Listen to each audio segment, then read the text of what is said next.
So the other thing we did is we took out a lot of the wiring and put in a switch pro here and over here because with all the lights, a lot of the other material or other electrical systems, it was a rat's nest.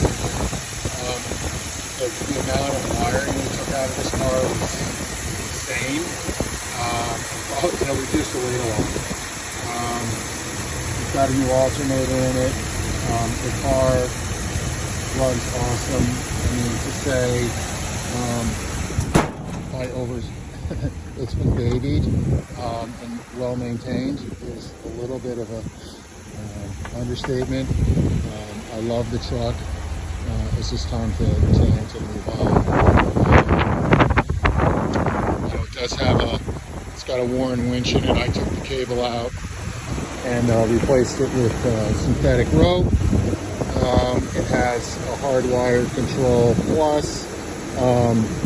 It has a remote control wireless.